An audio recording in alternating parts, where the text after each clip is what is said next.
Assalamualaikum warahmatullahi wabarakatuh. A'udzu billahi minasy syaithanir rajim. Bismillahirrahmanirrahim. Bismillahi tawakkalna billah. Bismillahi tawakkalna fillah. Bismillahi tawakkalna lillah. Alhamdulillahi binurika syafi'il hikmah. Ashhadu an la ilaha illallah wahdahu la syarika lah, al-malikul haqqul mubin.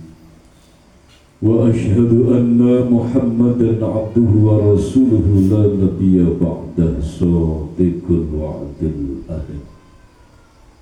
Allahumma salli ala Muhammadin fil awwalin wa salli ala Muhammadin fil akhirin wa salli ala Muhammadin fil mursalin wa salli ala Muhammadin mala'il a'la ila yaumiddin.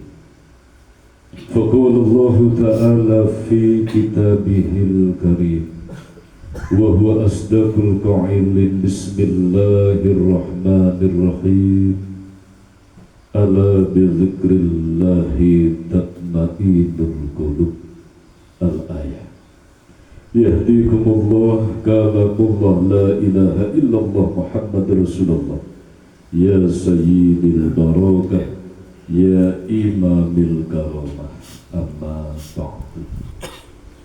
Hadirul kiram, para alim, para ulama, para ustadz, para kiai, tokoh agama, tokoh masyarakat yang dimuliakan dan dirahmati Allah Subhanahu wa ta'ala, dan juga yang kami harapkan doa dan restunya. Khusus wabil khusus kembali mari kita berdoa, mendoakan beliau orang tua kita, guru kita, pembimbing dan pengasuh kita, beliau Al-Mukarram Bapak Kiai Joko Nur Ihsan beserta ibu, dan juga yang guru kita Syekh Maulana Kakang Gusti yang di Haji Muhammad Nur Ghazali Saiful Islam yang telah berpulang ke rahmatullah wa zahiran wa batinan. Semoga senantiasa dimakamkan di pangkuan sucinya Allah Subhanahu wa ta'ala, dimuliakan, dibahagiakan selalu, dibahagiakan dan dimuliakan putra putri beliau, keluarga beliau, keturunan beliau, dan himpun disatukan seluruh murid dan jamaah beliau. Dan semoga digabungkan ruh rasa kita dengan biruhil kudus beliau, yaitu menyatunya niat iktikad kita dengan niat iktikad beliau, menyatunya angan kita dengan angan beliau, sehingga langkah perjuangan kita wa zahiran wa batinan sesuai dengan angan dan cita-cita perjuangan beliau atas diri kita.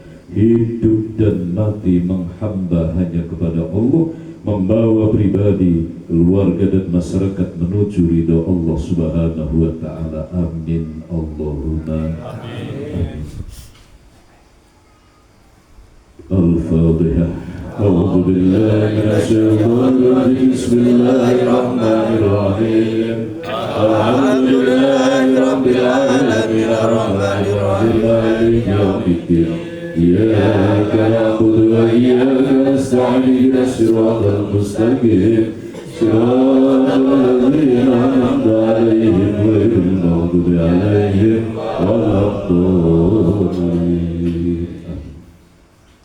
Kepada beliau sesepuh kita Al-Mukarram Bapak Kiai Fadholi, dan juga Al-Mukarram Bapak Kiai Rozik dan sekeluarga yang dirahmati dan dimuliakan Allah Subhanahu wa ta'ala, semoga senantiasa dalam rengkuhan kasih sayang Allah Subhanahu wa ta'ala beserta seluruh keluarganya. Amin Allahumma amin. Hadirin wal hadirat kaum muslimin muslimat, saudara-saudaraku seiman, seakidah, senasib, seperjuangan fitinil Islam yang kami cintai, rahimakumullah. Pertama dan tentunya yang paling utama kembali di malam yang penuh dengan berkah dan rahmatnya Allah Subhanahu wa ta'ala, kita awali, kita landasi dengan menghaturkan syukur tasyakur, menghaturkan terima kasih yang mendalam keharibaan zat sesembahan kita Allah Subhanahu wa ta'ala atas segala nikmat baik lahir maupun batin yang setiap saat dan detik dicurahkan di dalam kehidupan kita. Dan mari kita ikrarkan rasa terima kasih kita di qaulina alhamdulillahirabbil alamin.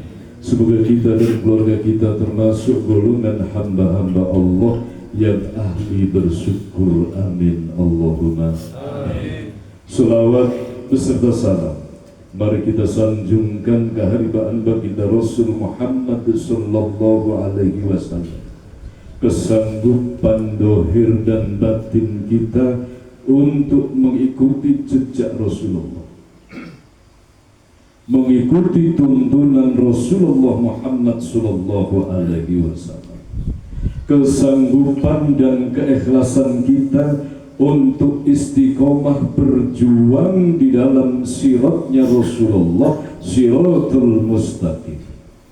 Dari bangun tidur sampai tidur lagi, dari pagi, siang, sore, dan malam senantiasa istiqomah, terjaga niat dan juga iktikad langkah lahir dan batin sesuai dengan perjuangan Rasulullah Muhammad sallallahu alaihi wasallam. Semoga kita dan keluarga kita termasuk golongan umat Rasulullah yang hakiki, yang setia. Amin Allahumma amin. Hadirin saudara-saudaraku seiman, seakidah yang dimuliakan Allah Subhanahu wa ta'ala, di depan beliau guru kita Al-Mukarram Bapak Kiai Fadli sudah memberikan wawasan pandangan, memberikan nasihat bagi kita semua yang sumbernya langsung dari ayat suci Al-Quran, yang sumbernya langsung dari firman Allah Subhanahu wa ta'ala tentang apa yang telah beliau sampaikan, bahwa sedekah diniati untuk mayit atau untuk saudara yang meninggal, maka itu berkah dan pahalanya sangat besar. Alhamdulillah. Saudaraku yang dimuliakan Allah Subhanahu wa ta'ala, maka tatkala manusia itu betul-betul sudah berpulang ke rahmatullah, tatkala manusia itu sudah habis kontraknya, Israel menghampiri, di saat manusia itu sudah terhempas antara ruhaniyah dengan jasadiyah, semua akan terputus kecuali 3 perkara. Ini sudah sering kita bahas.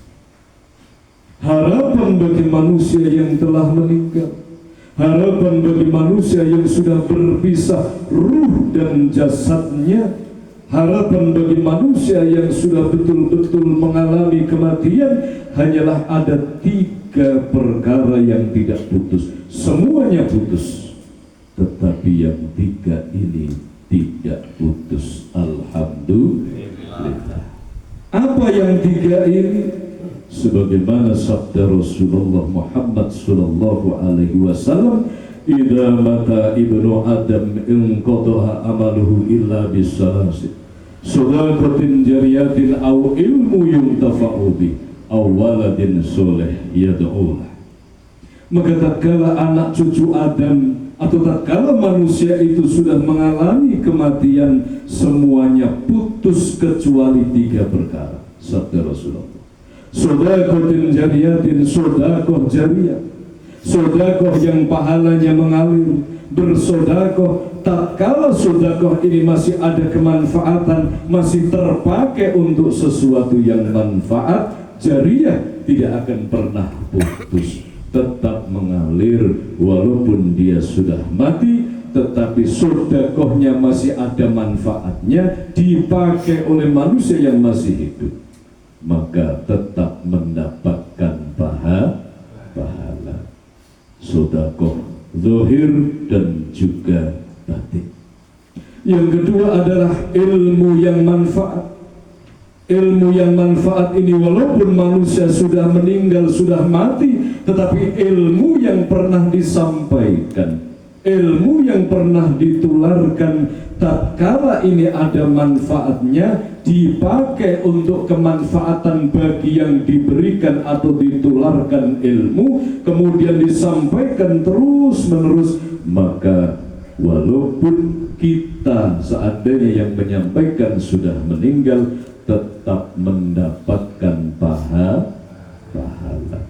Pernah ngajari caranya wudhu, kemudian itu dipakai oleh orang-orang yang kita ajari, terutama anak-anak kita seandainya.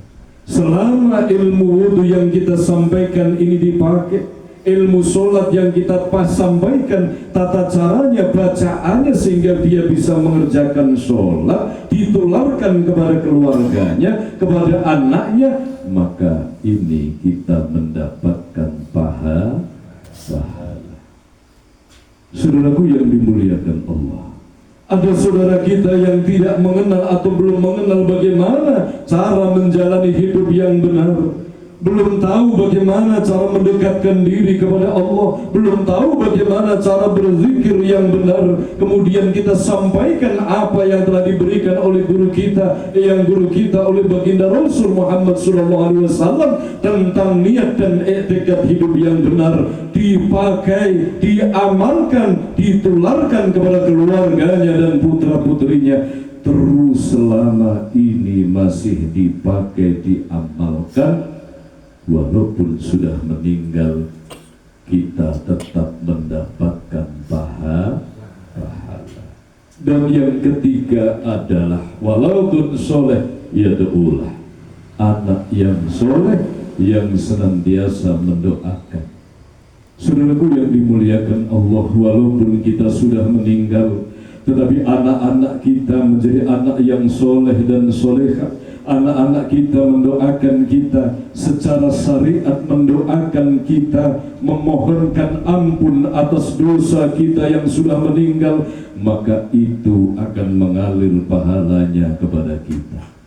Secara hakiki anak-anak kita hidup sesuai dengan tuntunan Allah, sesuai dengan tuntunan yang dibawa oleh Rasulullah Muhammadin sallallahu alaihi wasallam. Jasadnya dibawa untuk ibadah, ujung kaki, ujung rambut patuh zahir batin atas aturan-aturannya Allah, menjadi manusia yang betul-betul beriman dan bertakwa kepada Allah. Walaupun kita sudah meninggal, maka pahala dari ketakwaan anak, pahala dari ibadah, pahala dari amal solehnya, pahala dari perjuangan dari anak-anak kita, maka kita akan menerima hasil dari pahala itu. Alhamdulillah. Anak di sini bisa anak kandung atau anak asuh atau bahkan anak murid atau anak ruh kita. Saudaraku yang dimuliakan Allah Subhanahu wa ta'ala, maka mari sejenak kita introspeksi, sejenak kita berserah diri kepada Allah Subhanahu wa ta'ala, bahwa sebagaimana yang dibahas guru kita di depan, betul-betul kita ambil hikmahnya, bahwa kita manusia ini akan mengalami yang namanya kematian. Kita ini akan mengalami yang namanya kematian, bahwa kita hidup di dunia ini hanya sementara, hidup di dunia ini hanya sekejap, hidup di dunia ini bebasan lir katio mampir ngombe, sangat-sangat sekejap waktu kita di muka bumi ini.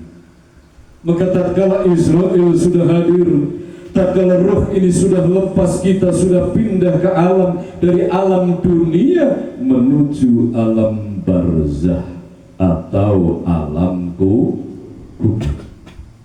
Alam kubur itu bukan kuburan. Alam kubur itu bukanlah kuburan. Alam kubur adalah alam barzah, alam yang lebih luas, alam yang lebih besar, alam yang lebih sangat-sangat luas daripada alam dunia yang saat ini sedang kita jalani. Saudaraku yang dimuliakan Allah Subhanahu wa ta'ala, maka sebelum itu hadir, sebelum Israel menghampiri kehidupan kita, mari detik saat ini kita berbenah. Mari detik saat ini kita kumpulkan bekalnya untuk kembali kepada Allah Subhanahu wa ta'ala.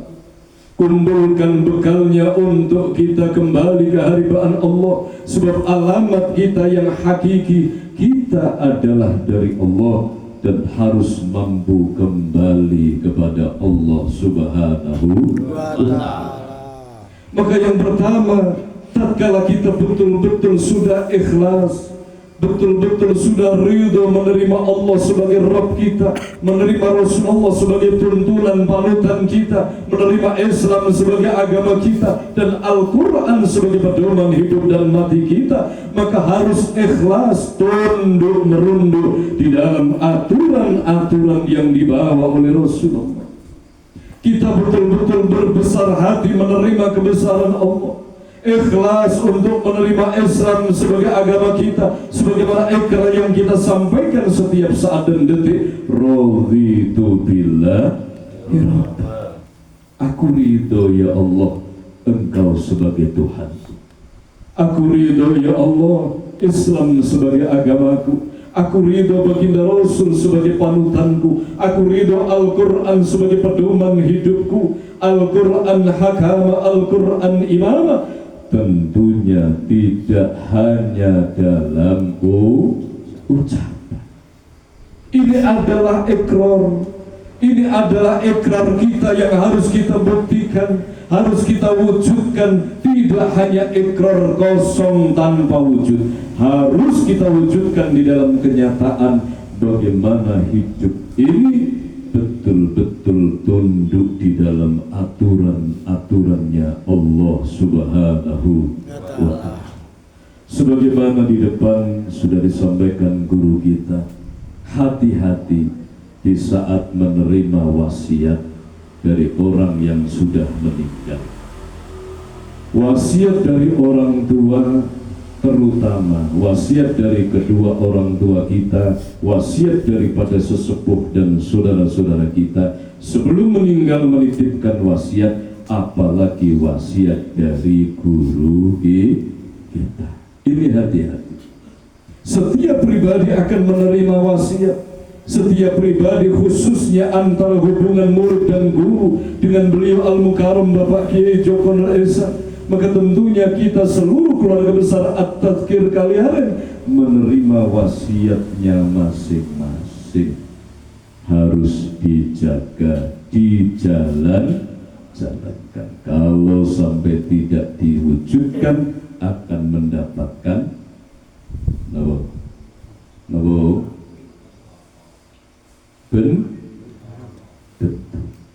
mendapatkan azab, hukuman. Na'udzubillah min. Saudaraku yang dimuliakan Allah, ini wasiat antara kita dengan sesama manusia. Lalu bagaimana antara kita menyikapi wasiat kita, wasiat antara diri kita dengan Rabb kita Allah Subhanahu wa ta'ala. Bahwa Allah Subhanahu wa ta'ala berfirman, itu adalah perintah mutlak nyata. Rasulullah juga bersabda, firman Allah dan sabda Rasulullah dalam Al-Quran dan hadis, Al-Quran dan surah, ini adalah harus kita wujudkan sesuai dengan dawuh Allah dan Rasul. Kalau wasiat hablum minan nas ini ada bala, ada bencana, ada benturan kalau kita langgar, apalagi ini adalah pesan dawuh dan firman Allah serta sabda Rasulullah Muhammad sallallahu alaihi wasallam. Ini di atas daripada wasiat, di atas daripada wasiat hablum minan nas. Bagaimana Allah berfirman dalam Al-Quran, bagaimana Rasulullah bersabda di dalam hadisnya tentang tata cara kita menjalani hidup yang benar. Bagaimana menjalani kehidupan ini yang benar. Kita dilahirkan oleh Allah sudah jelas, sudah gamblang dari A sampai Z, awalan akhiran wa zahiran wa batinan. Jelas di dalam Al-Quran. Inilah fungsinya kenapa kita harus ngaji, kenapa kita harus bertolakul ilmu. Sudah jelas disampaikan oleh guru kita, sudah jelas difirmankan oleh Allah Subhanahu wa ta'ala, hidup ini adalah liya'budu. Hidup ini untuk mengabdi kepada Allah, dan itu alasannya, dasarnya Allah menciptakan kita semua adalah untuk menghamba kepada Allah. Ini jangan sampai lepas, sebab ini adalah jalan kembali kita kepada Allah Subhanahu wa ta'ala. Wa ma khalaqtul jinna wal insa illa liya'budun. Dan tidak diciptakan jin dan manusia kecuali untuk menghamba kepada Allah. Ini tujuan mutlak, tidak terbantahkan, dan jangan sampai kita lupa. Apapun kondisinya, apapun situasinya, kita harus ingat jauh-jauh kita dihadirkan di bumi, di dunia yang fana ini, di planet bernama bumi, adalah untuk menjadi pelayan Allah, menjadi budaknya Allah Subhanahu wa ta'ala. Ini sebagai fitrah kita manusia, dan ini jangan sampai lepas. Tentunya tidak hanya diingat di dalam akal, tidak hanya dieleng-eleng di dalam pikiran, tetapi harus diwujudkan sehingga betul-betul makom di dalam ruh, di dalam hati, di dalam rasa kita bahwa hidup itu adalah liya'budu. Bagaimana bangun tidur mewujudkan penghambaan, bagaimana cara mencari nafkah mewujudkan penghambaan, dan bihaqi liya'budun, yang sebenar-benarnya penghambaan adalah serah diri kita kepada Allah Subhanahu wa ta'ala. Berserah dirilah kepada Allah. Secara hakiki berserah diri kepada Allah Subhanahu wa ta'ala. Secara syariat berserah diri atas hukum-hukum Allah. Patuhlah kepada aturan undang-undangnya Allah Subhanahu wa ta'ala yang dibawa oleh manusia suci baginda Rasul Muhammad sallallahu alaihi wasallam. Ini portal kita kembali, Pak, Bu, harus dijaga. Maka tatkala kita bicara harus kembali kepada Allah, inna lillahi wa inna ilaihi raji'un. Kita dari Allah dan harus mampu kembali kepada Allah. Kembali kemana, apa jalannya, di mana harus kita mampu kembali kepada Allah. Bagaimana cara untuk bisa kembali kepada Allah Subhanahu wa ta'ala? Tidak ada jalan lain untuk kita bisa kembali kepada Allah Subhanahu wa ta'ala kecuali betul-betul kita rawat, kita jaga jalan turun kita dari Allah. Kita turun dari Allah, turun di muka bumi ini, maka jalan kembali tentunya bukan jalan yang berbeda. Jalan kita hadir, itulah jalan kita akan pulang kepada Allah Subhanahu wa ta'ala. Kita hadir dari hamba Allah. Kita hadir sebagai hamba Allah yang tidak mempunyai apa-apa. Kita hadir sebagai manusia yang tidak punya kekuatan apapun. Kita hadir sebagai manusia yang lemah tiada daya. Mampunya kita kembali kepada Allah kalau kita betul-betul mampu mengembalikan seluruhnya dari Allah. Kita kembalikan kepada Allah Subhanahu wa Ta'ala. Maka kembali basa Jawa dipun mulih, bagaimana kita mampu kembali kepada Allah Subhanahu wa Ta'ala, maka tentunya harus betul-betul zahir dan batin kita kembalikan kepada Allah. Kalau saat ini masih ada rasa kita merasa hebat, sedangkan yang maha hebat itu Allah, ini masalah, Pak, Bu. Kalau kita saat ini merasa orang yang suci, sedangkan suci itu adalah milik Allah. Kalau kita merasa sebagai manusia yang berjasa, sedangkan Sang Maha Jasa yang mampu memberikan manfaat hanya Allah, kita sedang menghadapi masalah besar. Apa masalah besar? Tanpa sadar memakai selendangnya Allah Subhanahu wa Ta'ala. Kesombongan di dalam diri manusia yang menjadikan manusia tidak mampu untuk kembali kepada Allah Subhanahu wa Ta'ala.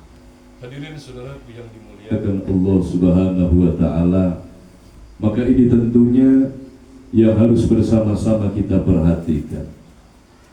Seiring dengan berjalannya waktu, semakin lama kita dihidupkan di buminya Allah Subhanahu wa Ta'ala, mari semakin kita berserah diri kepada Allah Subhanahu wa Ta'ala.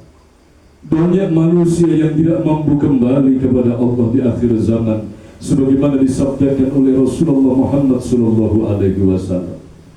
Maka kenapa manusia tidak mampu kembali kepada Allah? Sebab jalan kembalinya, ibarat portalnya itu ditutup sendiri.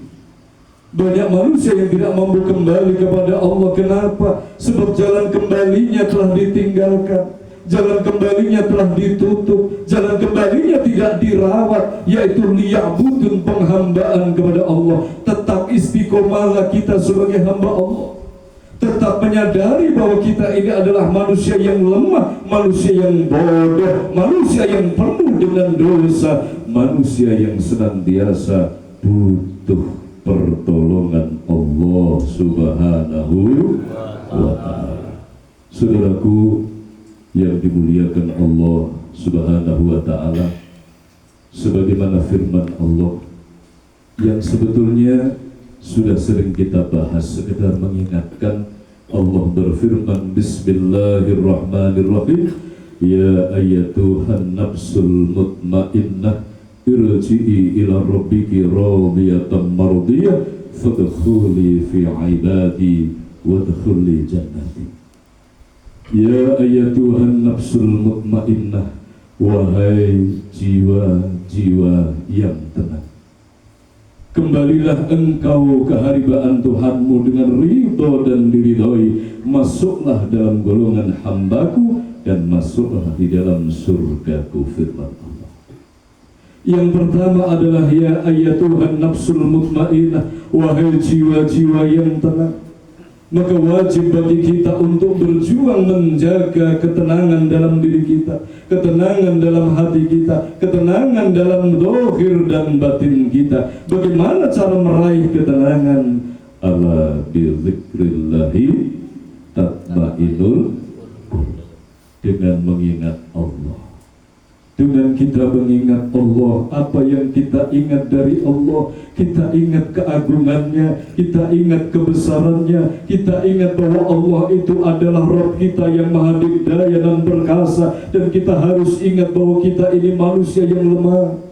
Tidak layak dan pantas kita menyombongkan diri, tidak layak dan pantas kita itu menghina orang lain, sebab kita ini adalah hamba Allah. Menjaga ketenangan. Yang pertama, mulai sadar diri, mulai detik dan saat ini, malam ini, kalau betul-betul kita mau kembali kepada Allah, yang pertama firman Allah adalah menjaga ketenangan hati, menjaga tatma'innul qulub. Bagaimana hati ini akan tenang adalah dengan mengingat Allah Subhanahu wa Ta'ala. Apa yang menjadikan hati tidak tenang? Hubbud dunya Ra'sun kula hati-hati. Cinta dunia menjadikan hati tidak tenang menjadikan dosa. Na'udzubillah min. Ini harus tahu, yang menjadikan tenang adalah ingat Allah, yang menjadikan tidak tenang adalah hubbud dunya, kecintaan kepada dunia. Saudaraku yang dimuliakan Allah, ini harus dijaga, dikoreksi. Kenapa hati ini tidak tenang? Terus inilah fungsinya kita tawadhu, fungsinya kita daim, fungsinya kita bertafakur, fungsinya kita iktikaf. Apa? Untuk mengoreksi di dalam diri kita sendiri. Kenapa di usia yang 40 ini masih jauh panggang dari api? Kenapa usianya sudah 50 tahun tetapi masih jauh dari ketenangan hati? Kenapa usia yang sudah semakin lanjut tetapi masih jauh dari kedamaian jiwa? Dikoreksi. Sebelum Israel datang, sebelum hadir kematian, harus kita koreksi sendiri. Apa yang menjadikan kita tidak tenang? Layak aku tidak tenang selama ini hatiku masih menyimpan dendam. Na'udzubillah min. Ditanya dalam diri kita, apa yang menjadikan tidak tenang? Selama ini masih menyimpan iri dengki. Selama ini masih suka menjelek-jelekkan orang lain. Selama ini kita masih suka membuka aib orang lain. Selama ini kita masih suka menghinakan orang lain. Sedangkan Rasulullah Muhammad SAW sudah wanti-wanti kepada kita semua, sebagaimana yang disampaikan oleh sahabat tercinta Sayyidina Ali karamallahu wajhah. Ini beliau menyampaikan apa yang telah disampaikan oleh Rasulullah. Untuk menjaga ketenangan hati, yang harus pertama kali dikoreksi adalah satu, jangan pernah mencari kesalahan orang lain. Iki ngendikane Sayyidina Ali.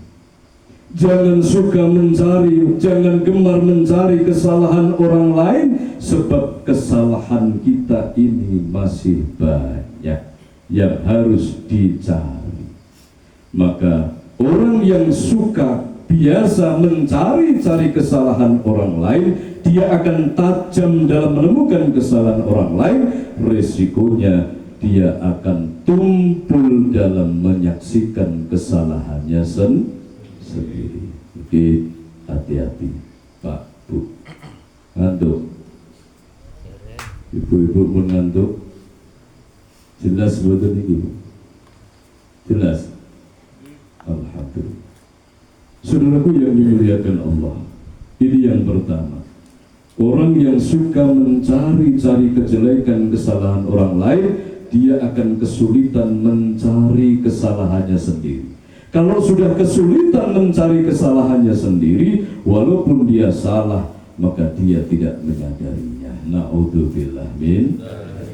Yang kedua, jangan suka merendahkan orang lain. Jangan suka menghina orang lain, sebab Allah yang maha tinggi, Allah yang maha luhur, dzul jalali wal ikram, senantiasa memuliakan kamu. Ngendikane Sayyidina. Jangan menghina, merendahkan orang lain. Sebab apa? Allah yang betul-betul Rabb al-Malikul Qudus, penguasa, raja daripada diraja, itu saja senantiasa memuliakan kita manusia. Gusti Allah niku mulyake kula jenengan sami. Allah itu tidak pernah menghinakan manusia. Yang menjadikan manusia hina adalah perbuatannya sendiri. Bi ahsani taqwim, diciptakan dalam kesempurnaan. Jadi hati-hati, sebab nopo begitu kita suka menghina, menjelekkan, menistakan orang lain, maka kita akan bertabrakan dengan hukum Allah. Allah tidak pernah menghinakan kita. Yang ketiga, nasihat dari Sayyidina Ali karamallahu wajhah. Jangan kita terbiasa membuka aib orang lain, sebab aib kita begitu banyak yang alhamdulillah masih ditutup oleh Allah Subhanahu wa Ta'ala. Ini yang ketiga. Jangan suka membuka aib orang lain. Begitu kita menyaksikan aib saudara kita, tutup rapat-rapat, kita bercermin sebab aib kita ini juga banyak. Apa resikonya ngedikan Sayyidina Ali? Kalau kita suka membuka aib orang lain, maka aib kita sendiri tidak akan menyadarinya.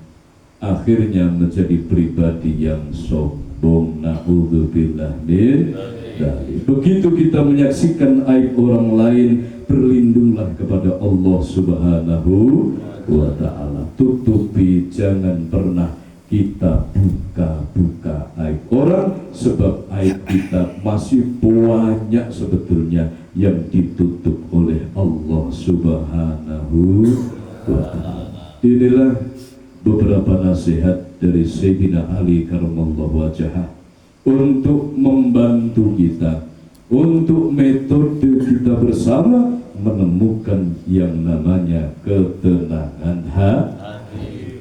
Saudaraku yang dimuliakan Allah Subhanahu wa Ta'ala, maka tatkala hati manusia, hati kita ini sudah tenang, tatmainul qulub, masuk dalam golongan ya ayatuhan nafsul mutmainnah, di dalam jiwa kita sudah hadir ketenangan hati. Tidak peduli apapun yang terjadi, ada hujan, ada kemarau, ada cacian, ada makian, apapun yang hadir di muka bumi, hati ini betul-betul terjaga, hati ini betul-betul ada satirnya, sehingga hati tetap merasakan ketenangan.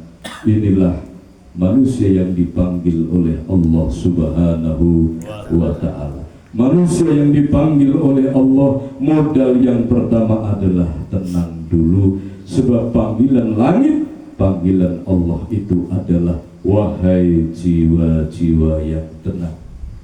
Bukan wahai jiwa pembenci, wahai jiwa manusia yang kufur, tidak tahu syukur, wahai manusia yang pendendam, wahai manusia yang suka adu domba, wahai manusia yang iri, dengki, resah, gelisah, sombong. Bukan itu panggilan Allah, tetapi ya ayatuhan nafsul mutmainnah, wahai jiwa yang damai, wahai jiwa yang pemaaf, wahai jiwa yang belas asih, wahai jiwa yang penyabar, wahai jiwa yang syukur, wahai jiwa yang ikhlas, wahai jiwa yang tenang, kembali kepada Tuhanmu.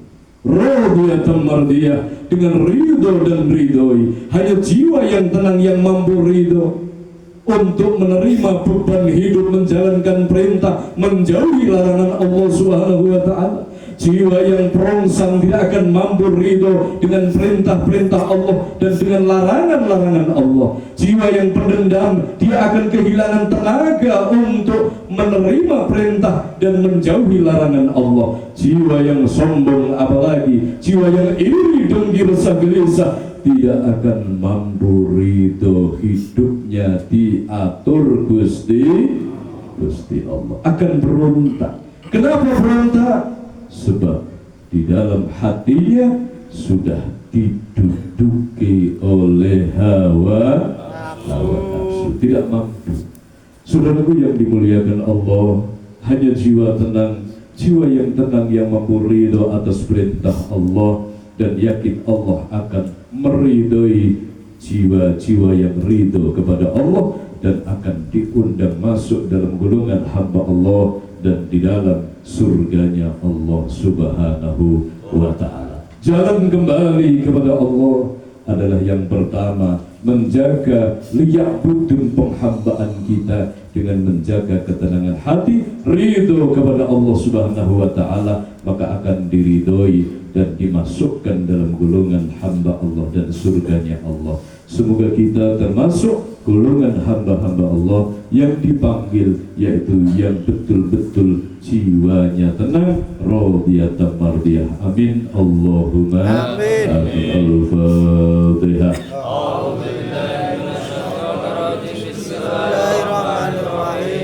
Alhamdulillahi rabbil alamin.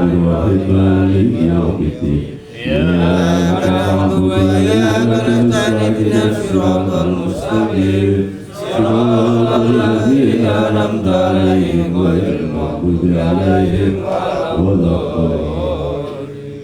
Hadirin saudaraku yang dimuliakan Allah Subhanahu wa Ta'ala, dan hadirnya kita di setiap jadwal pengajian baik bulanan lapanan adalah sebagai ikhtiar bahwa kita butuh ampunan dan pertolongan dari Allah Subhanahu wa Ta'ala.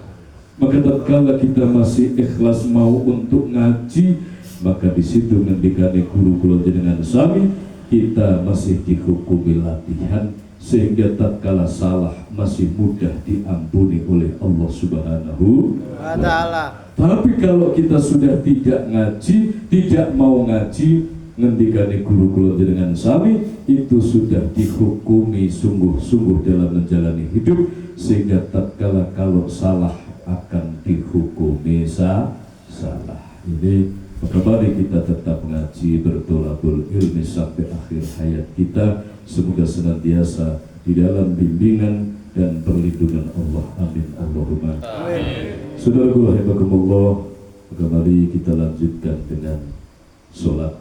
Bagi yang sudah batal dipersilakan untuk wudu.